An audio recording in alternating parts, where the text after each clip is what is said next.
Fala, galera que me acompanha aqui no canal do YouTube. E aí, pessoal, como é que vocês estão? Tudo bem, gente? Tudo certo? Estamos chegando aqui no canal Rodrigo Oliveira. Vamos falar sobre o Internacional. Venceu o time do Red Bull Bragantino e agora o Colorado se distancia da zona do rebaixamento. Colorado agora é 11º colocado no Brasileirão. 46 pontos. E agora tem aí a possibilidade de garantir matematicamente a passagem para a Copa Sul-Americana. Vamos falar a respeito disso depois da vinheta.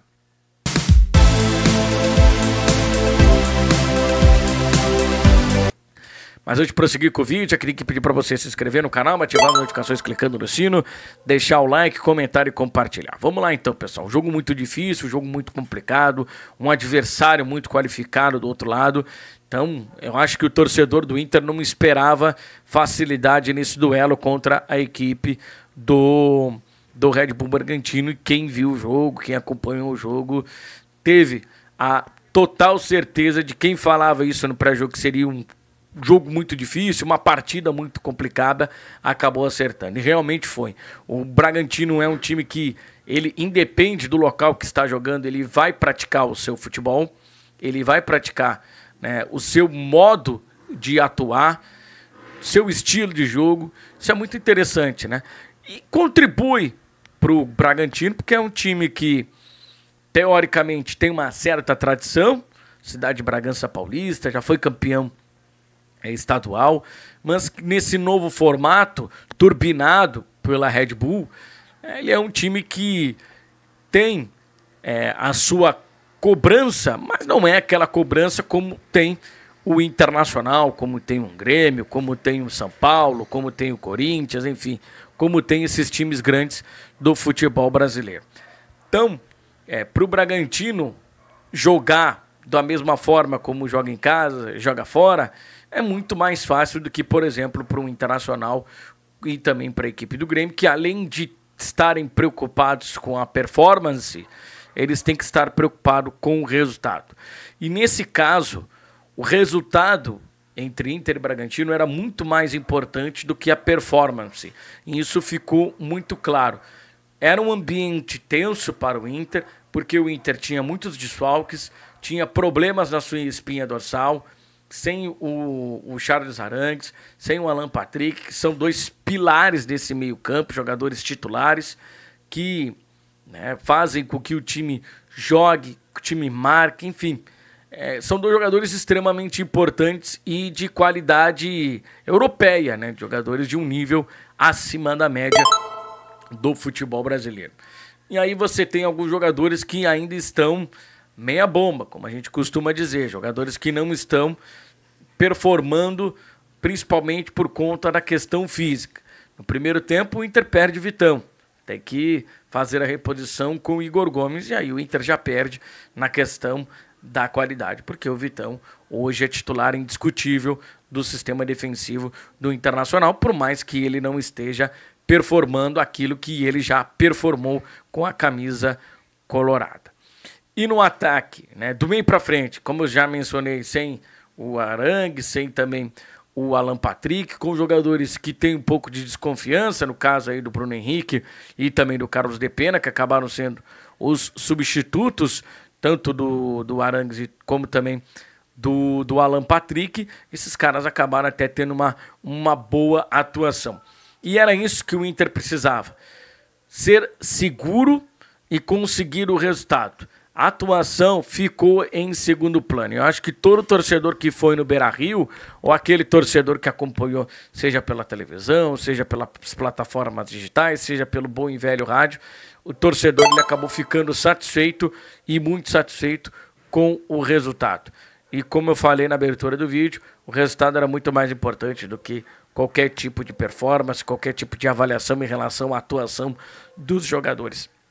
Isso precisava ficar em segundo plano, porque os 3 pontos eles eram primordiais para o time do Internacional, que distancia da zona do rebaixamento, já começa a vislumbrar a vaga na Copa Sul-Americana, e a Copa Sul-Americana vai estar boa em 2024, já tem a presença confirmada do próprio Boca Juniors, do Racing, O Estudiantes de La Plata também está ali. E se não ganhar a Copa Argentina, pode ficar com a Copa Sul-Americana. Vamos ter vários times tradicionais da América do Sul. Então, é importante para o Internacional estar inserido na Copa Sul-Americana e com boas possibilidades de título. Inter vai agora mais leve, sem precisar tanto do resultado para o jogo contra o Cuiabá. A gente sabe da dificuldade que o Inter tem em jogar com o Cuiabá lá no Mato Grosso, mas é importante, né, chegar sem essa preocupação do resultado, chegar mais leve. Isso é muito importante, talvez, né, o Inter consiga trazer um bom resultado dessa incursão ou dessa excursão que fará por Cuiabá. Depois tem o jogo contra o Corinthians no próximo final de semana lá na Neoquímica Arena, e esse jogo pode ter um caráter decisivo para o Internacional. Não que o Inter estará lutando contra o Corinthians por uma permanência na primeira divisão, mas o Internacional poderá, né, colocar o Corinthians ou deixar o Corinthians numa situação muito complicada para a reta final. E a gente tem falado bastante disso, ou tem ouvido bastante falar nisso, sobre tradição, time grande, entra no momento final do campeonato dentro da zona do rebaixamento. A gente vê times como o Bahia, como o próprio Cruzeiro, como o Santos, como o Vasco da Gama, mostrando poder de reação. E a gente vê no meio desses times o Corinthians, que está em queda, e uma queda vertiginosa. A derrota para o time do Bahia ela foi significativa, né? Ela foi sintomática. Então o Corinthians que abre o olho, né? E o Internacional vai ter, né, poderá ter esse prato cheio para fazer essa vingança diante da equipe do Corinthians, que é o que todo torcedor colorado quer.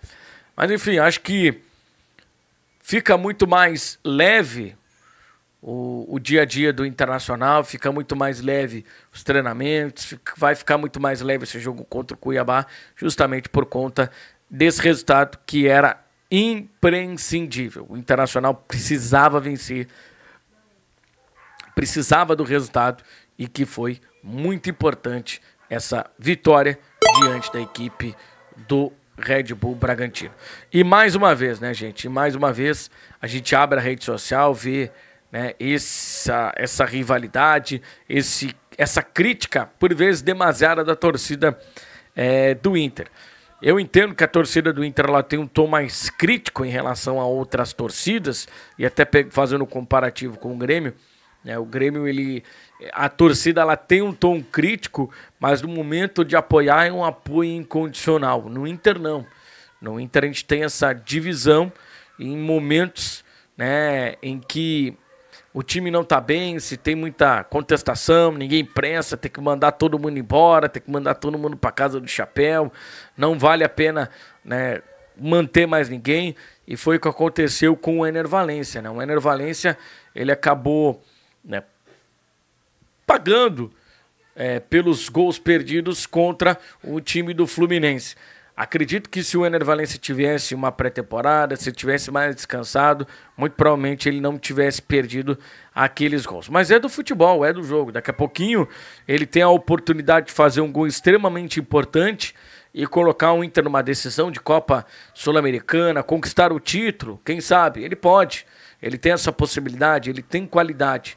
Mas o que chama a atenção é que muita gente passou a chamar uma das melhores contratações do futebol brasileiro de bagre, de que o cara não presta. Inclusive teve ex-jogador profissional que disse isso. Foi na postagem, né, uma postagem falar a respeito disso, de números levantados, né, do Enner Valencia, que desde que estreou ele é um dos principais artilheiros do Campeonato Brasileiro. Ele é um dos principais artilheiros, ele é o vice-artilheiro já do Inter na pré-temporada. Imagine se na temporada, né? Imagine se esse cara tivesse jogado toda a temporada. Então, o torcedor tá angustiado, tá agoniado, é muito tempo sem taça.